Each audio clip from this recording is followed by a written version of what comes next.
Should the Denver Broncos be worried about Bo Nix and their passing attack in their Monday night matchup against the Cleveland Browns?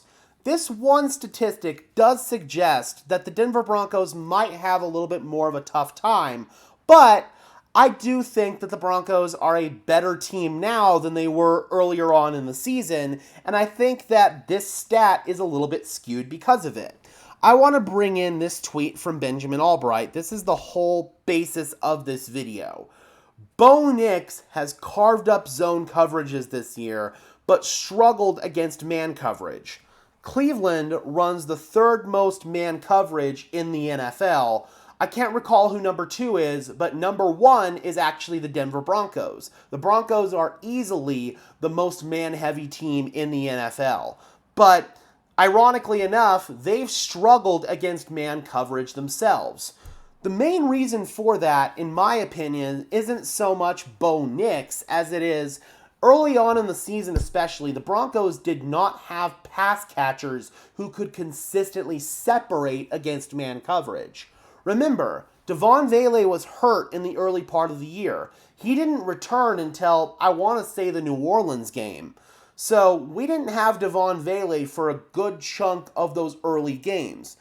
Courtland Sutton, he was kind of the only guy that was really getting separation for you. Well, I guess him and Josh Reynolds, but then Reynolds got hurt, and after that, it was just kind of a mess for the Broncos.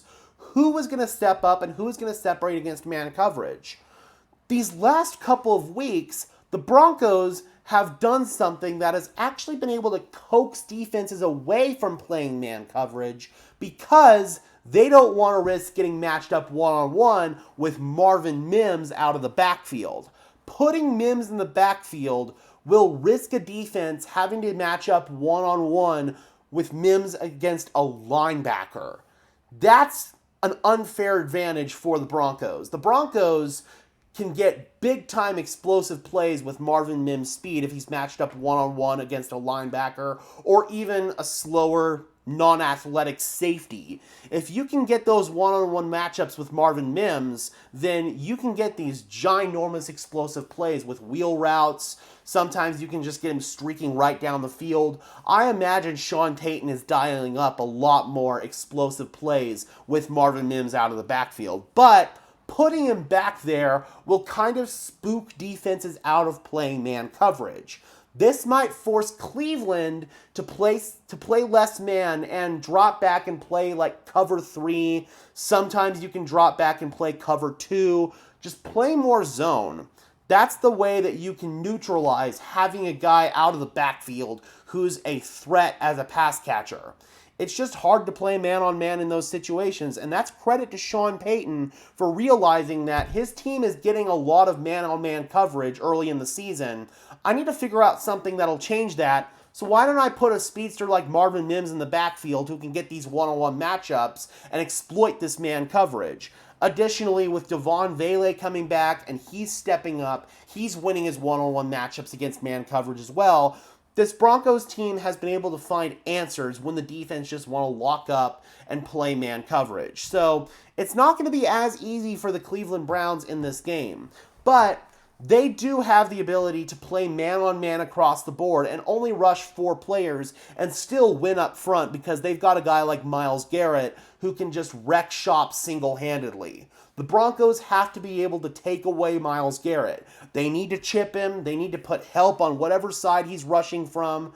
Garrett Bowles has done a good job historically against Myles Garrett in one-on-one matchups. So I do believe Bowles is going to hold his own and not let Garrett affect the game too much. But still, the Broncos are going to have to be able to win their one-on-one matchups both up front and, more importantly, against man coverage in the receiving game.